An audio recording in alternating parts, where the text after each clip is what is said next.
Welcome to British Business, The Bottom Line. Every week, me and Matt sit down to talk about the real stuff, the news affecting your business, the lessons we've learned the hard way, and the things nobody tells you when you're running your own show. Whether you're just starting out or you've been at it for years, this one's for you. I'm Charlie Smith. And I'm Matt Holland. Let's get into it. Still makes me laugh, that does. It is. It's good. It's good. When are we getting the I additional don't know, content mate. for... No, so I wasn't I talking know you're about gonna. Yeah, you are. Yeah, the additional tunes and stuff. Yeah. I don't know. Oh, I think I'm going to have to be kind to you, sir. I feel like you've done a few rounds this week. Does it look like it? Yeah, it looks like you've had a hard paper round, mate. Uphill paper round. Oh yeah, literally. Yeah, uses the knickers on the washing line. Is there knickers just on the on washing the... line? Next got knickers out. Wind you up. Oh Christ! Could change the angle of the camera, but we'll just live with it, shall we? I don't think I can be asked to change, to be honest with you, mate. We've got a washing line at home as well, mate. Do you? Do you have those up north? Yeah, we do. Yeah. That's not my garden. Just FYI, that's not my garden. Yeah, sure. How's it? It's been a while since we've done one of these now, isn't it? It feels like a long time. It does feel. I think it's been 3 weeks. Like getting back on the horse. Yeah, recorded 2. It's funny actually. I had a really weird conversation with Jacob Lockwood a couple of days ago, where he was kind of like, he was confused about. I was like, oh, I've been this place, I've been that place, and he was like, what? No, I don't. Because he was listening to an episode that was recorded 3 weeks ago. He's living your life through the episodes of the podcast. So he's like, you've been here this week, haven't you? And you're like, no, I haven't been there this week, mate. That was like ages ago. Oh, yeah. But yeah, I do feel like I've had an uphill paper round, mate, this week, actually. The last couple of weeks, I think, more than anything. Been tough. Yeah. I think it's something I'm conscious of, is how hard you're pushing and the impact it has on your sleep and just body and health overall. You deal with that quite well, though, I think, don't you? I have done in the past. I would say right now I'm not looking after myself very well. I've not been doing as much exercise as I have done previously earlier this year. I'm injured. I don't know. Yeah, I go through peaks and troughs with it. The one thing I'm very, very consistent with in life is my work rate with work and business.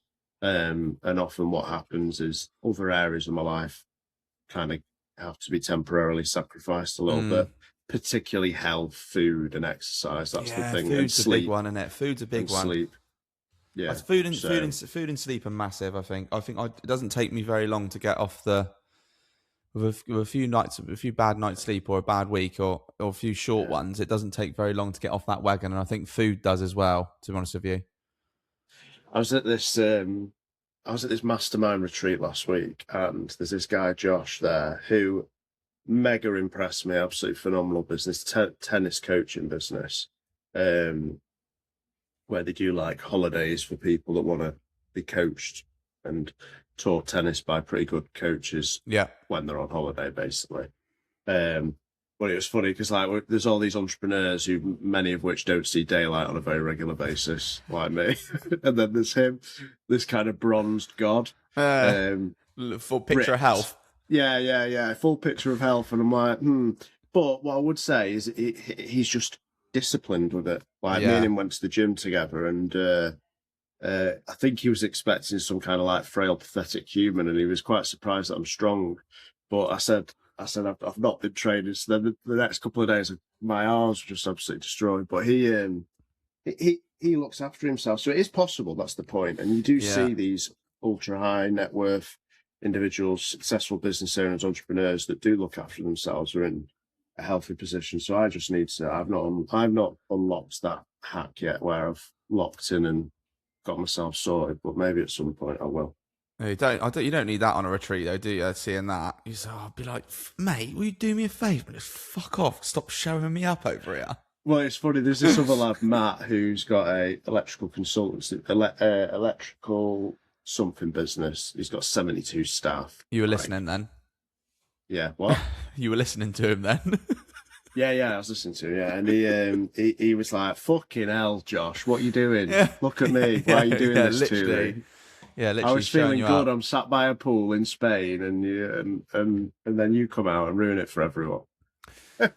This sounds like a good trip you had. Yeah, it was good. But before we get into that, let's do win of the week. So, Charlie, I don't know. What is your win of the week, the last 7 days? I don't think I've had any wins. No, that's not acceptable. I don't think I have. What's yours? Progress. You made some. It's the realization that there's been significant progress, I think. I have an email that I send to myself on a delayed send. I have a couple of these emails. Well, it's important to remind yourself, I think. I'm lucky if I write a note in a book. Yeah. So, for sake. Sometimes I just want to be here. Go on, carry on. Yes, there's this email that was I sent to my sister on June 2024. It was basically our management accounts for the year end, and I was like, "Oh, we've done really well." And I sent it back to myself and on a delayed send, so it would hit my mailbox in June 2025, and then made myself a little note, and then I sent it to myself again, and it just arrived 1st of July 2026, and the stark difference in our businesses in the last 2 years is just insane. Like the cash position, the growth, the revenue, the control of costs. It was just crazy to see. And I suppose the reason I mention it as the win of the week is there was a moment of real appreciation of the progress that has been made. And I'm saying it because I think a lot of business owners, they forget because of the speed at which they're running at, where they don't take a moment to just consider how much things have stepped forward. And it might not be monetary, financial, balance sheet, revenue, cash, but it might be yourself, your personal development, or it might be the fact that you've solved some problems in the business, or you've improved processes or systems.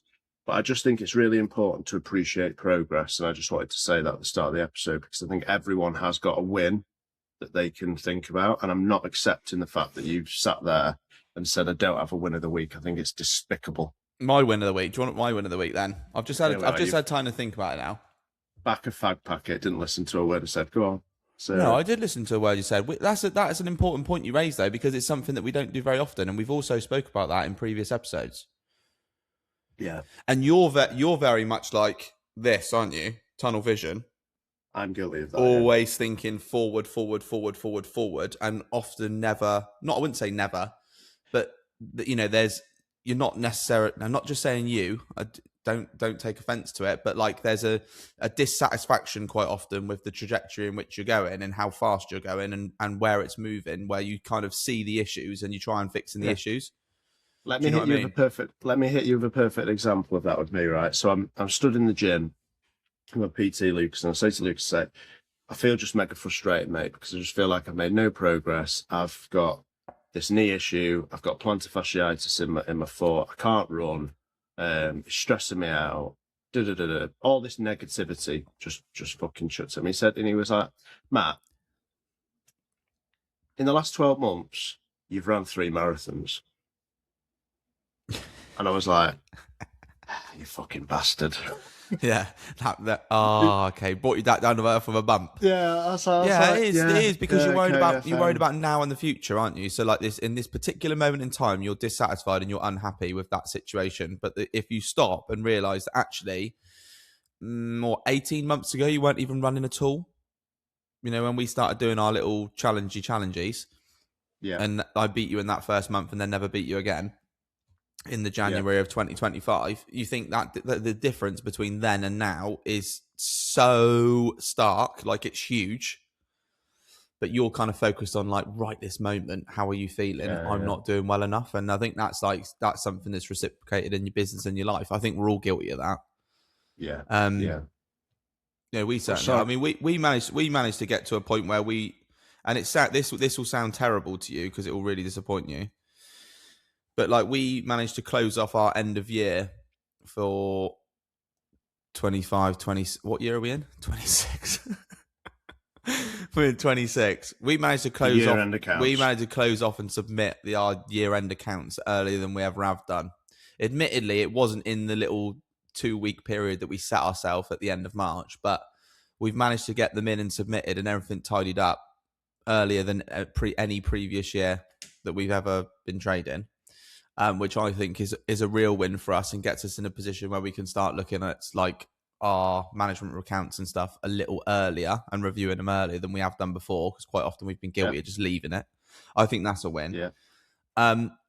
But I think we were talking on the previous episode about people and stuff like that. But we've had a work experience student with us this week. We've never done that before, and we were asked to do it by some clients of ours, which we know really well. They've got 2 really successful businesses, and their son is with us this week. And I was like, oh, I don't know if we're like. I don't know if we're set up with the right procedures and policies for that sort of thing, but we managed to get to a point where we were able to do that. And we got through, we managed to submit all the information that was required for the placement and blah, blah, blah. And he's been with us this week. And I was a bit worried about us not having anything really for him to do or to show him. But all of our team have all chipped in to kind of show him different elements of the business. He spent some time picking and packing. He spent some time, raising and booking purchase orders. He's done some embroidery and some print. Is this the guy that made those issues on that order that we placed with you? Is that the? There's no issues on any order that's been placed by us, so you can get fucked. So yeah, he's done all that. Our bookkeeper Viv, she spends a day a week with us. She's been with us for like with us for as long as we've been going, but the business for like 27 years now. So she's knows the ins and outs of the way in which we operate, probably a little bit like old school compared to what where we need to go in the future. But even she sat down and he was side by side with her, and she was talking him through Sage, and what her job role is, and we were trying to stress the importance of kind of keeping a good book and making sure that all our accounts are up to date. And it was just like nice to see like everybody just chipping in and just showing some stuff and being able to talk about kind of their roles and responsibilities. And so far it's been quite a successful week, and it's been quite fulfilling, that is, I think. So that's my win. Good. I think giving back and offering someone that opportunity to learn is really important. So well done on doing that. I think it's something we'll open up to do more of. I think it's good. Yeah, good. Well done. British business fact of the week. Should we get that nailed down? And then I'll tell you about the retreat. I quite like this one because it shows the importance of getting shit done. I think, and not over engineering things. So I also have major beef with this company. Major beef. So I'll tell you about that afterwards. That sounds exciting. Monzo's now iconic coral pink bank card wasn't a branding decision at all. According to co-founder Tom Blomfield, it happened because their designer was annoyed about a rushed print deadline and said he'd just make the card the colour of his trainers instead. Hot coral Nike trainers. The team loved it, and it became one of the most recognised bank cards in the UK. That's interesting, isn't it? Because it smells like bullshit to me. What do you mean? It smells. I'm annoyed about it. I'm going to make it the same colour as my trainers. That's a great story, isn't it? Well, let's presume let's presume that the story is true. Sorry. But it's all right. Yeah, okay, it's all right. But I think it's interesting because it's a very disruptive colour. Every bank card up until that point has been like black with boring branding on it. It just shows disruption to markets. To say it was a marketing ploy, disruption, doing something different, and pace at which you deploy and get things done. Yep. So you can read between the lines and work out whether or not the facts of the week is actually accurate, but he's spoken about that on podcasts and what have you. And I just liked it because I think sometimes it doesn't, you take a punt, you just got to get things moving. Done. Do you know what I mean? Yeah, exactly. So that happens a lot though, doesn't it? That what, hesitation or getting shit hesitation? I think. Yeah. Especially in bigger businesses, I would have thought. Yeah. Yeah, God, or the amount small of businesses. times you might have like a meeting about a meeting, and then that meeting needs a meeting, and then it needs to be run past this team and that team, and then by the time it's done, you're like 12 months out of date, and it's not relevant anymore. Our physical retail store is a prime example of that. Signed the lease in March, it's yet to open. So yeah, there's a multitude of different reasons as to what's going on there within our business. But what I would say is when you see the pictures of the store, you're going to be like, that is fucking mega. It's fantastic. Yeah. It represents the brand really well. And actually, so for people listening that don't have the context, we're opening a physical retail store for Holland's Country Clothing. It's on a farm shop location, basically, where there's a garden centre, a butcher's, farm shop, cafe. There's like a Pilates studio, a pottery studio, and then there's Holland's Country Clothing's first retail store. It's like a destination for what James Sinclair would describe as wufties, so well off over 50s. It's in East Cheshire, Cheshire Flats. There's like just tons of money around. You pull up in the car park, and there's very expensive vehicles in there, and you're like, okay, this is interesting. So good consumer, good market for us, I think, and it's going to be interesting, but it's taken a long time to get it over the line. Is that a long time? Do you think? Is it to you? Well, this project, I had a conversation about this store back in 2022. Sorry. I know signing the lease has taken a long time. I mean, like because sometimes there's not really a lot you can do about that, right? Yeah, I suppose actually 4 months, but I suppose what should have really happened is that we should have had everything squared away and nailed down, so that when we signed the lease, it could have just been like boom. But there was like decision fatigue within the business where we wanted to make sure it was right, and I've definitely learned a lot from that process in terms of like our systems and decision-making systems is what I'm talking about. Yeah. So yeah, anyway. But I think other people in the business, Sarah, Rob, and the team have learned from it as well. But yeah. So, do you want me to tell you about this retreat thing that went on? Yeah. Why did you... What did we go into the major beef that you had with the company? Oh, Monzo. Yeah. Let's have a look at you. Let's hear your major beef. So they froze... I think it was £250,000 in 2023. They froze £250,000 of our cash and said, can't touch it. You can't do anything with it. We have to do some checks for money laundering purposes. No way. Yeah. So it was stuck in limbo for 2.5 weeks during our busiest time of year when we needed to place suppliers, and we didn't have. That was like, it wasn't all of our cash, but it was a big part of our working capital at the time, and they were our main bank. And the only way you could communicate them was text chat. You couldn't email them, and you couldn't phone them. Oh no, you could ring them and make complaints. That was there was complaint handlers you could speak to, but they couldn't take action on the situation. So basically, they wanted proof of where the money had come from, and I was like, Shopify. And then they were like, no, we need the order details. And I was like, wait a minute, our average order value is £80.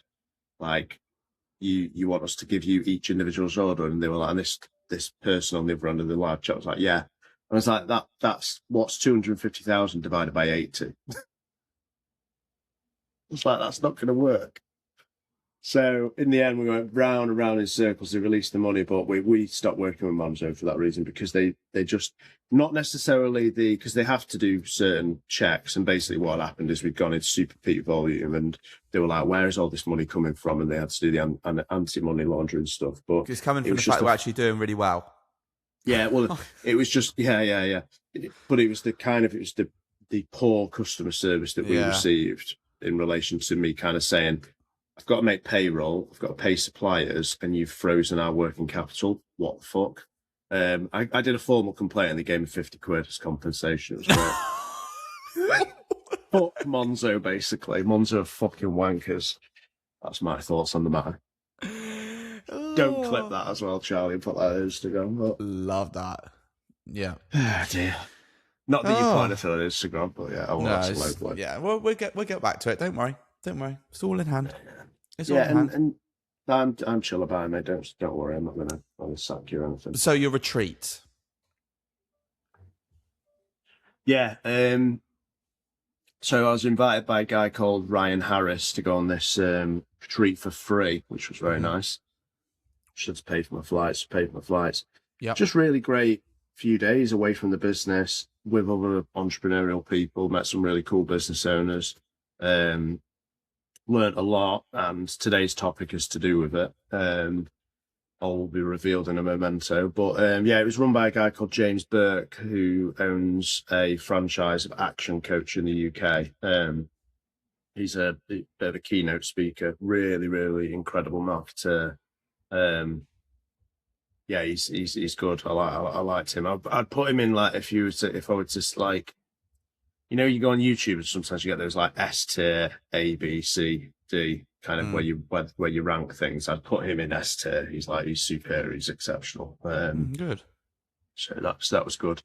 Learned a lot about, and basically what you do is you sit around the table, and you've got a room of, like, so 10 business owners, and basically you go to the table with a problem, a challenge, and you just lay it out, talk about your business, and then everyone kind of chips in and just ask questions. And the way the questions are asked, you end up then thinking about a good solution to the problem.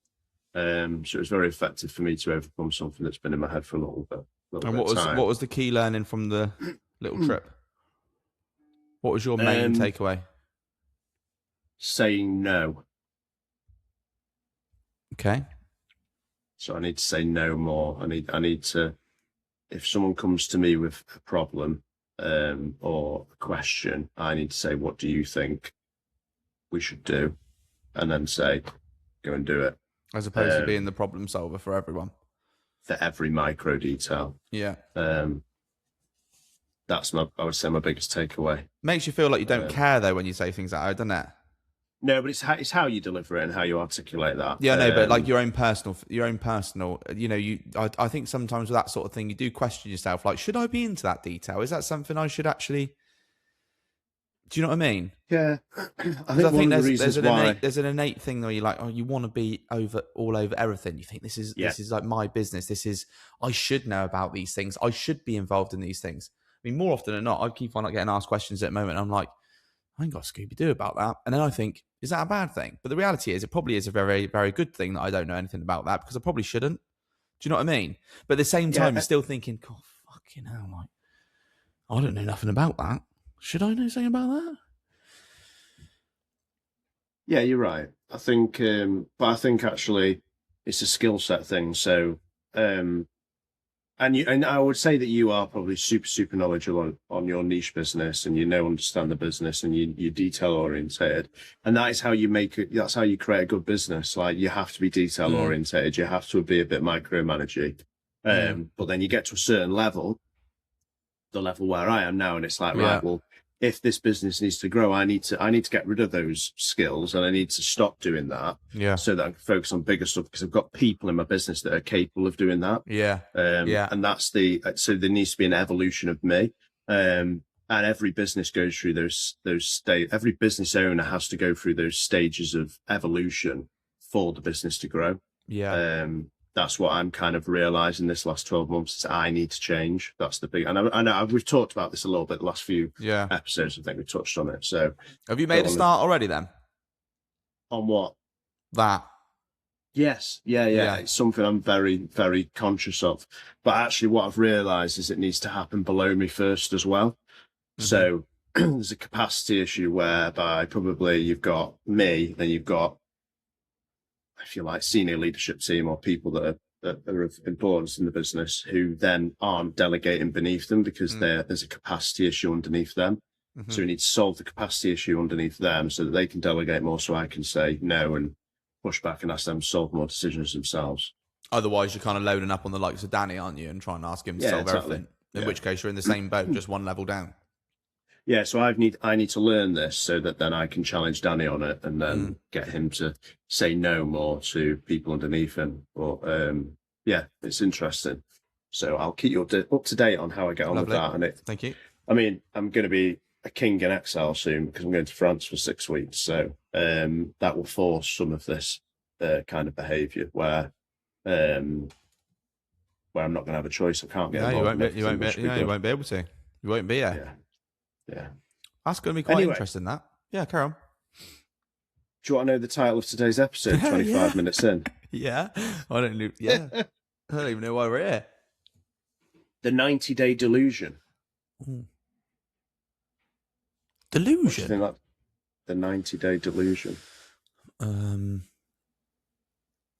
What do I think it could be about? Yeah. Yeah, I don't know. The only thing I hear 90 days used in is when someone hasn't paid you. Yeah. Or is that what we're talking about? No. Or that figure is kind of banished about when you're talking about like growth and backing yourself for a 90-day period. In terms of what? So just to clarify what you mean by that. Well, James Sinclair mentions that a lot on podcast and says that when you're looking to like hire new people or you're looking to grow, people often look at the kind of the long-term salary expectation, so the 12-month salary period. But the reality is, what you should be doing as a business owner is backing yourself to be able to fund that investment in 90 days, and then backing yourself to grow your way through it. Yeah. Does that make sense? Mm-hmm. So that's the only. I'll probably nowhere near that, but that's kind of what it triggered in my mind. So please tell me. That's cool. So basically, one of the big things that came out of this James Burke retreat, if people want to look him up, he's quite an interesting character, by the way. If you just type in James Burke action coach on YouTube, a few videos will pop up. He's not massively prevalent, but there's a good one that's like a kind of a very short docu-series on him as an individual. He was homeless in his early 20s, and then he's kind of built up this group of businesses. He's done very, very well for himself, so just check him out. But he's big on this kind of like 90-day planning cycles and handling and dealing with too many things all at the same time. And I mentioned that on an episode a couple of weeks ago before going to the Malaga mastermind, and that was from a conversation with another high caliber entrepreneur that I'd kind of spent some time with, and this guy had highlighted the fact that I'm doing too much, and then I went to the table with kind of thing of I'm doing too much, and one of the outcomes of that was this thing about kind of saying no to people, but also the fact that what I've done is I've brought an ops manager in. He's solved some of the problems. There's been a training and onboarding period that has taken a year or so, if you like, for him to understand my expectations and what we want as a business. But then what's happened is I've gone, right, I've got loads of time now. And then I've started like 5 projects, 6 big projects at the same time, and then done a pretty average job at managing them all. So one of the big takeaways is kind of the fact that I need to split my year into quarters from a project perspective and try and work to a 90-day start to finish on a project by project basis. And also goal setting, which me and Tom last year when we first started the podcast, I've always been big on goal setting, and I know me and you have kind of locked horns on this a couple of times, but I think you need to start off with what the North Star looks like. Then you need to link that back to what you're working on right now and going, does that align with what that is? Is it going to help me get there? And then there needs to be short goal setting in 90-day periods. This is what James Burke was talking about, where you go, right, this is what I want to achieve. And the good thing about this episode is we're filming on Friday the 2nd, and it comes out on Monday the 4th, the 5th, or whatever day it'll be. Or no, we're filming on Thursday, sorry. But anyway. So it'll come out quite soon. And I think people listening, I think everyone listening should have a go at setting some 90-day goals and picking a project that they want to work on in their business, because that's what I'm about to do. And the funny thing is that I know this, and I've done this in the past, but I've stopped doing it. And this is why there's the delusion bit at the end of the title, because I think sometimes I'm a bit delusional with the kind of the fact that I've kind of crammed too many things into one quarter, and then it's forced me into a scenario where I've kind of, I suppose, neglected and moved away from some things, whereas I should have been so it's about compartmentalization, setting some really clearly defined targets for yourself or goals that align with a big project. And then if you complete the project sooner than the 90 days, or you hit a roadblock and you can't then carry on with it, you can start something new, but you only do that if you hit a roadblock or you hit a problem or you complete it. And that was something James Burt really spent quite a lot of time kind of like challenging me on last week. And it was a big relearning experience for me. Mm. I mean, what's your thoughts on all of that? Specifically around the goal setting, Charlie, because I know we've had some friction on that in the past. Yeah, no, only because I've kind of lived in the moment for a long, long time. But I feel like right now, with the things that's kind of going on in my head, I'm probably well set to be able to do that now. And I should be doing that now. But it's probably my first time. Just as you were talking then, I'm thinking all the things that I've got cooking at the moment. But I've definitely been guilty of letting things now drift because I'm trying to do too many things. 100%. Yeah. But it's come about as a series of events, though. I mean, I'm talking like, so we still haven't signed the lease on next door yet. I think that's a good thing. I think that's a good thing too. But in kind of delaying that aspect of it, it basically like I backfilled that time to think, okay, well, if I do have some more time, how do I get the business to a position where actually that generates some cash, which is something we've talked about in the past. It instead of just becoming like a storage overhead in the short to the immediate term, is like, what do I need to do in order for that to generate cash? So then there's like loads of ideas start, and then another one starts, and then another one starts, and all of them then. So if you've got one that's kind of dragging out, and then I put two, one above, one below. Now I've got three. Come back to the mic because we can't hear you. And then I've got four that are all then running succinctly on top of each other, and they're just dragging. When I come to sign that lease, I'm not going to be in a better position than I was before I signed it. Yeah, because there's no pressure. No, there isn't any pressure, but also, like you say, when you're trying to do too many things, you end up I had a bit of a realization about this. Going back a couple of when we started talking about like doing the Claude check-ins and what have you been working on, and I was getting really excited about that. Obviously, I went off on a little bit of a tangent and I started a few things, which have been very positive, by the way. Like they've been good. Yeah, exciting. Yeah, they have been good. But in doing so, there was like not neglect, but there was a moment where I sat down and I thought, because I was trying to make sure that I did all these things in and around like my working day. I was trying to make sure that none of those interrupted it. But I think when your mind kind of drifts to another thing to work on or another thing to concentrate on, is that naturally some of the things that are important to your day to day do start to drift as well, even though you're trying to be very aware not to. I think it just happens, and I felt like we'd done that with kind of like how hard we are pushing for work renovation. We it's been like a real tough first quarter for us. And I think I could have spent, instead of those extra hours working on the additional projects, if I had really hammered home on some of the things that do work for us and do prove to be successful, then maybe we'd be in a better spot than we were had I started thinking about the new and shiny stuff. Do you know what I mean?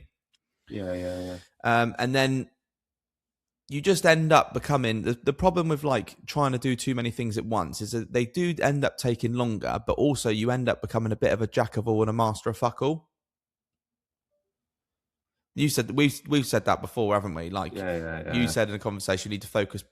I need to focus more on growth, and I need to focus on these key KPIs, and I need to drive those harder because we're doing well, but we could do more. And I think just sometimes if you've got other things going on, you kind of just lose focus, and then actually it just starts dragging out, doesn't it? You because of your nature, you do things really well anyway. Yeah. It's like, how well could they be going if there was only two of them, or if there was a little bit more focus on a timescale, and you were setting a goal and you were setting a target and you had to achieve it in set target time. Yeah. So I don't know if anything I just said makes any sense. It makes a lot of sense, and hopefully people listening kind of got something out of that, because we're at two very different stages of our journey, and I've been in your shoes, and I think you're very well positioned right now to really leverage this concept of 90-day planning and goal setting.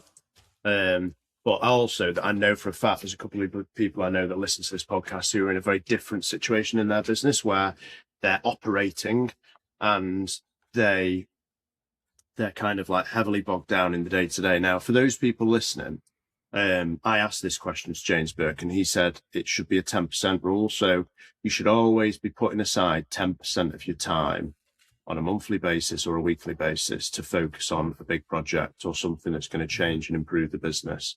And I think anyone in business, if they're truly honest with themselves, they can free up 10% of their time to focus on that big project. And that is what you need to do. So if you're guilty of saying, oh, well, I can't work on this project because I'm busy behind the counter doing X or Y, or I've got people problems, or I need to manufacture, or whatever it is, and you're on the front line, there is 10% of time there. And if there isn't, you need to just take the punt and hire someone to create that time and then work on the project. But then that 90-day planning becomes even more important because your time is even more heavily restricted. Whereas with me, there's probably capacity to maybe run 2 projects simultaneously, depending upon the size and scale, providing it doesn't exceed 10% of my total time. I'm proof of that, by the way, what you've just said, because 12 months ago, that was me in the weeds. Yeah. I don't have time. I don't have time to do any of those things. The biggest unlock I think I've observed from a third-party perspective of you and your business, I don't mind me saying this, is the fact that you hired in November, December time when you probably didn't really need to.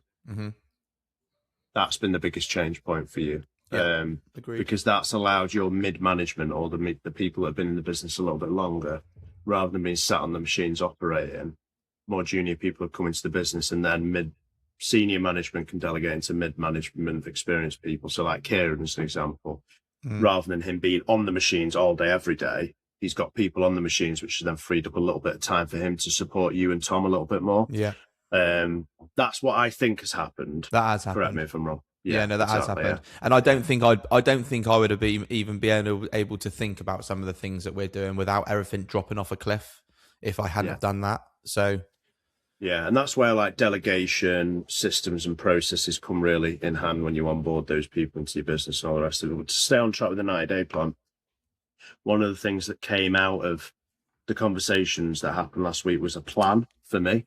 So I've got, it's the 2nd of July now. I go on the 17th of July to France, and this is the plan before France. So these are my things that I have to try and, I have to get done. So I've got five actions, that they're effectively like rules or things that I'm going to get done. So I'm just going to read them out so people can appreciate. And I think people listening, you should do the same to help you help you get into a situation where you can then create a plan, if that makes sense. So rule 1 or point 1 is basically to create a 90-day plan for myself in terms of goal setting for the business and myself personally. And that involves, the action is booking a day away to plan what, how to delegate and remove some of the stuff that I'm dealing with. So that's action 1. Action 2 is create some hard rules to protect my time, specifically my personal time and thinking time. Because what's happening at the moment is I'm doing too many things and it's eating into my thinking time. And that's what James said to me. He was like, Matt, when do you think? When do you strategize? And I'm like, when I shouldn't be, when I'm at home in my personal time, when I'm sat with the kids and my brain's off on a tangent. And that's because I'm not having enough thinking time during the working day. And it depends what position you're in the business. But for me, that was a big thing, is I need thinking time because that's my job. I love thinking time as well. It makes you feel so good. Mine's normally sat in a van. So many things come to you when you're sat in a van driving. Exactly, yeah. And so that was that. And then point 3, I need to update and redo our organisation chart. So the hierarchy chart of everyone in the business and who they report into, what they do. And some of it there'll be flat structures that I'm not happy with, and basically look to identify some hires that need to happen in the business over the next 12, 18 months, next 6 months, 12 months, something like that. 4th thing is to book a retreat for me, Rob and Sarah, with the goal of us actually identifying what we actually want as 3 individuals personally from the business over the next 5 years. And then final thing is book a 1-to-1 day with Danny to help him identify more what he can delegate, so I can give him more tasks. So he can work on higher level stuff. So they're 5 or 6 actions that came out of that. And I think if you're listening, try and create a little bit of an action plan for the first couple of weeks of July, and then identify some goals off the back of it, which is the next phase for me.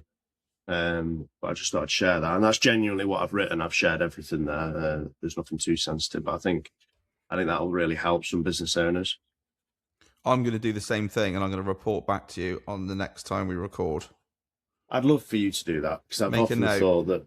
Make a note. Find the time. So rather than going to the office today, stay at home and do it, or work out and plan some time. And yeah. You get so caught up in the day-to-day trading, don't you? It's very easy to do. It's comfort. Do you think it's comfort? Because I think I'd be more comfortable sat here thinking. No, I think you and I and a lot of business owners are comfortable. Stood making the ice cream, stood packing orders, not firefighting, just operating, because we're great operators. That's the reason why our businesses have grown to where they are, is because we're good at operating. So for many years, it's been, Matt is the best at running a shift in the warehouse, when actually that's probably pretty average. Matt is the best at packing. That's what I used to tell myself. But in actual fact, I shouldn't have been. So you've just got to not do the things that you just got. Yeah, it's discipline, I suppose, at the end of the day. But yeah, 90-day planning. So I'm psychologically, I would say, on a bit of a high after the retreat. A really good introspective moment for me, where I need to really knuckle down and focus on planning and just being a bit more structured. And I think it's a really good time for me to kind of, and interestingly, reading down those 5 or 6 points there, I've already actioned a couple of them, which I'm very proud of, being sat here I suppose the mastermind session actually happened on the Thursday, so 7 days ago. So yeah, it's good. What do you think of that? Is there anything else you'd add? No, I don't think so. I think like I said before, I've jested about the whole goal setting and that, but I think when you look back and think about the time it's taken you to achieve what you've achieved, when I guess started meandering off the course and going on to something new, I think it does give you a little bit of a realization to say, actually, if you did stop, write down, and actually plan it, could it have gone a little bit better than it has done so far? Does that make sense? Yeah. And I think the answer to that is yes.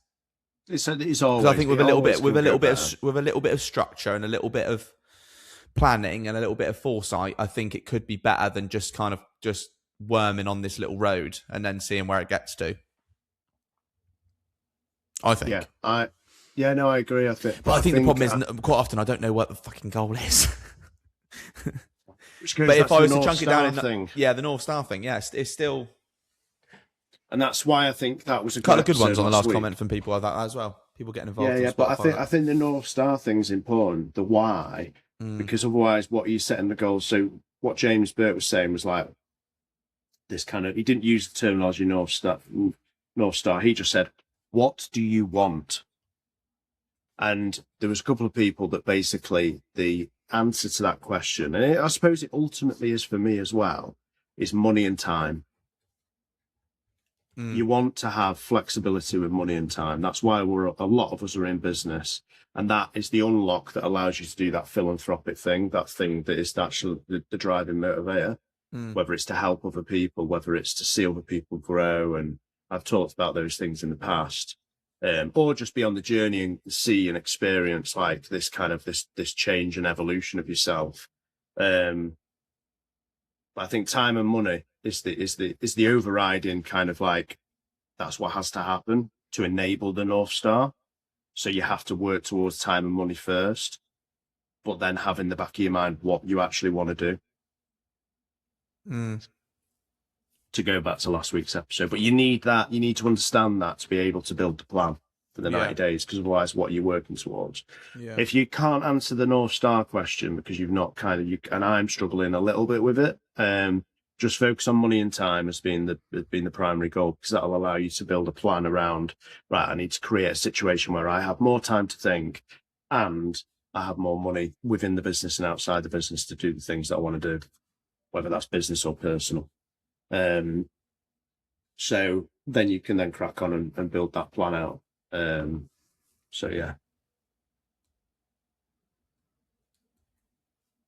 Do you think there's a counter argument to this rhetoric? Because you have pushed back hard in the past on this thing where you're like, this is fucking bullshit, man. I remember me and you recording in January, February time of this year. And I was all about goal setting. Let's go back and listen to him. Listen to the first couple of episodes. I know exactly what you're saying. I think, I think there's a little bit of a relationship there between what you've just what we've just been talking about, but something you said about just getting on and taking action. And I think sometimes my feeling around goal setting and stuff is basically it's like a delay, almost like a delaying tactic. I don't see it necessarily, or haven't seen it in the past, as necessarily like a planning process. More of just something that kind of just like just stops you in your day to day, makes you write things down. It's a little bit wishy washy. Is a little bit like cool and hip and Instagram worthy. You know, there's lots to talk about putting it in bloody frames and gold frames and having it hanging here, etc., etc. And I think, do you know what's the point? Why don't we just get on and take action? Get on and do stuff. Get on and just get on and do it. Like, what's the situation? Where do we need to go next? Okay, let's make this decision.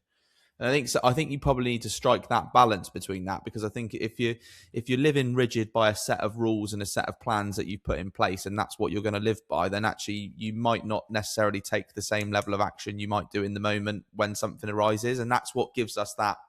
That's kind of like why we're doing this and why it's us that's leading this business or trying to be entrepreneurial, in inverted commas, because that's what we do, is that something arises, an opportunity arises, and we decide whether or not we're going to take action going this way, or we're going to take action going this way, or we're not going to take any action at all. And I think that's the living in the moment bit is what makes us who we are. But I think it needs to be coupled with, and I think there's a relationship that you need to balance there between taking action in the moment, which is still very, very vital as a business owner and as an entrepreneur, but also being able to plan your time and your resources in a way that actually gets you moving forward, as opposed to just reacting all the time. Does that make sense? Yeah. I know I don't know if I ever portray what's in my brain well enough to people and to you when I'm talking. Do you know what I mean though? Like you write down stuff all the time. You can make timelines and bubbles and mind maps and stuff. But if you're not just taking some action and making some decisions when things arise, are you doing the right thing? You're right and you're very wrong at the same time. Okay. I think there has to be action, and you have to have that ideation, which is what you're talking about, that kind of like that writing down and kind of like free thinking, if you like, about business, about yourself. But there has to be a plan off the back of it, otherwise it's pointless. And you can go, right, I don't need a plan because I'm just going to action this. But how can you know which of the things you've written down is the thing that you should actually be working on? Because one of the things I'm going to be doing off the back of this 90-day plan and stuff is I'm actually going to do a bit of a big project mind map of all the different things in my head and my mind of things that I want to do with the business. Do you want me to send you a roll of paper down? I'm probably going to do it digitally, to be honest with you. Need a big screen. But yeah, I get your point. Yeah. And it'll probably start off like that, or in my diary and notepad. But then I'm gonna order them in terms of what I think is the actual priority order, and then I'm just going to start compartmentalizing it, and I'm going to aim to process an action one project at a time on a 90-day period, and then if it happens in 6 weeks, then what I'm going to do is I'm going to start another one, and then just work through it procedurally like that. That's my thought process, rather than doing what I'm doing at the moment, where, like, if I'm candid and open with people, I've got the India project, I've got a new warehouse, I've got a few different e-commerce things, smaller projects that we're working on. We've got the physical retail store. They're like the 4 big things that I've been focused on as a business this year, and I'm probably doing all 4 pretty average at the moment, whereas what probably needs to happen is it needs to be like one singular thing, which is, I don't know, the physical retail store. Get that open, get that nailed. Right, now it's the warehouse. let's get the warehouse focused on. Let's build a plan about how we're going to leverage the warehouse once it opens, etc., etc. And I'm not doing that. I'm trying to do all 4 at the same time, pretty averagely. Yeah, the pennies dropped for me in this conversation. Good. Because if I think there's loads of little things that just, like for us, we've made improvements. And if we did what you said at the start of the episode and we sat and we thought back, we've made loads of improvements. Yeah. But are they finished? Are they done? Are they nailed? I'm not sure. I'm going to share this episode with James Burke. And I'm going to see if I can get him to maybe come on the podcast, actually. We don't have many people on the podcast, but I'd love for him to maybe join us remotely at some point, because I think you get a lot out of the conversation.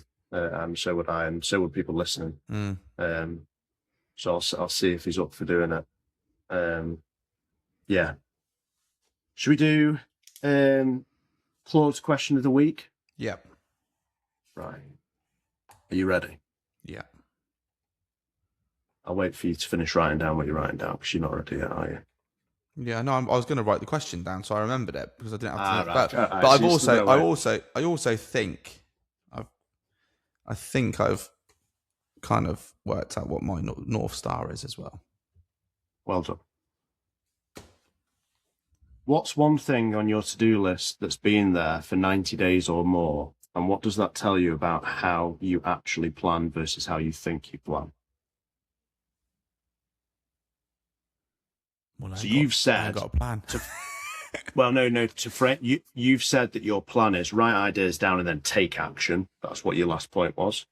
So what's one thing that's been on your list for 90 days or more within that kind of that ideation, or something in the back of your mind that you've not executed? And then what does that tell you about how you're planning at the moment and why it's not the right way?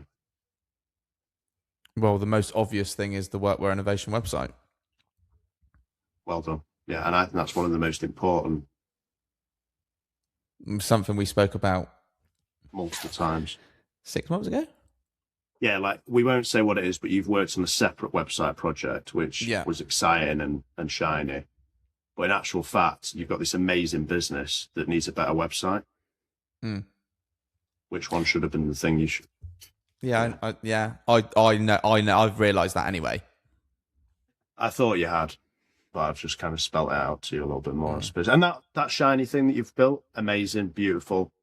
Oh yeah, learned an awful lot from that. Actually, if I think about it, like this, I haven't fucked anything up, and we have moved a couple of chess pieces around, to get it to a point where we can. But yeah, I think, but it's a distraction. It is a distraction. Like if we had just got on and done it, and I had a set a goal to achieve that within 90 days, I would have achieved it in 90 days. That should have been something that Charlie of 2028 had done, in my opinion. I think. What we've just done? Yes, we can't say what it is. Yeah, no, that's fine. But yeah, I agree. But that's new and shiny, though, isn't it? It's new and shiny. We get excited about it.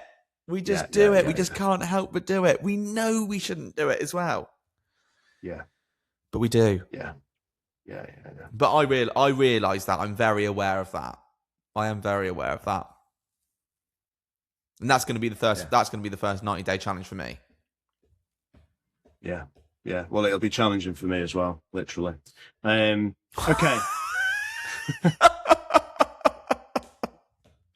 Well, that's why we love it, mate. That's why we do these things. That's why we're kind of on this journey. So comment below if you've made it this far into the episode with what you think of the conversation there. And we've had some really good engagement recently, so just wanted to say I really appreciate all the listeners. Yeah, thank you so much. And question for people listening: if me and Charlie were to run some kind of like ideation retreat next year for some people listening to the episode, would you be interested in coming? If Matt was to run it and Charlie was to come. If Charlie was sat on the table with you and Matt was running it, would you be happy with that? Do you want to come? You can be the entertainment. Yeah, okay. You can run the kids club. Or the aqua aerobics or something. I'll do aqua aerobics. Sign it. Yeah? Yeah. You got that in the bag?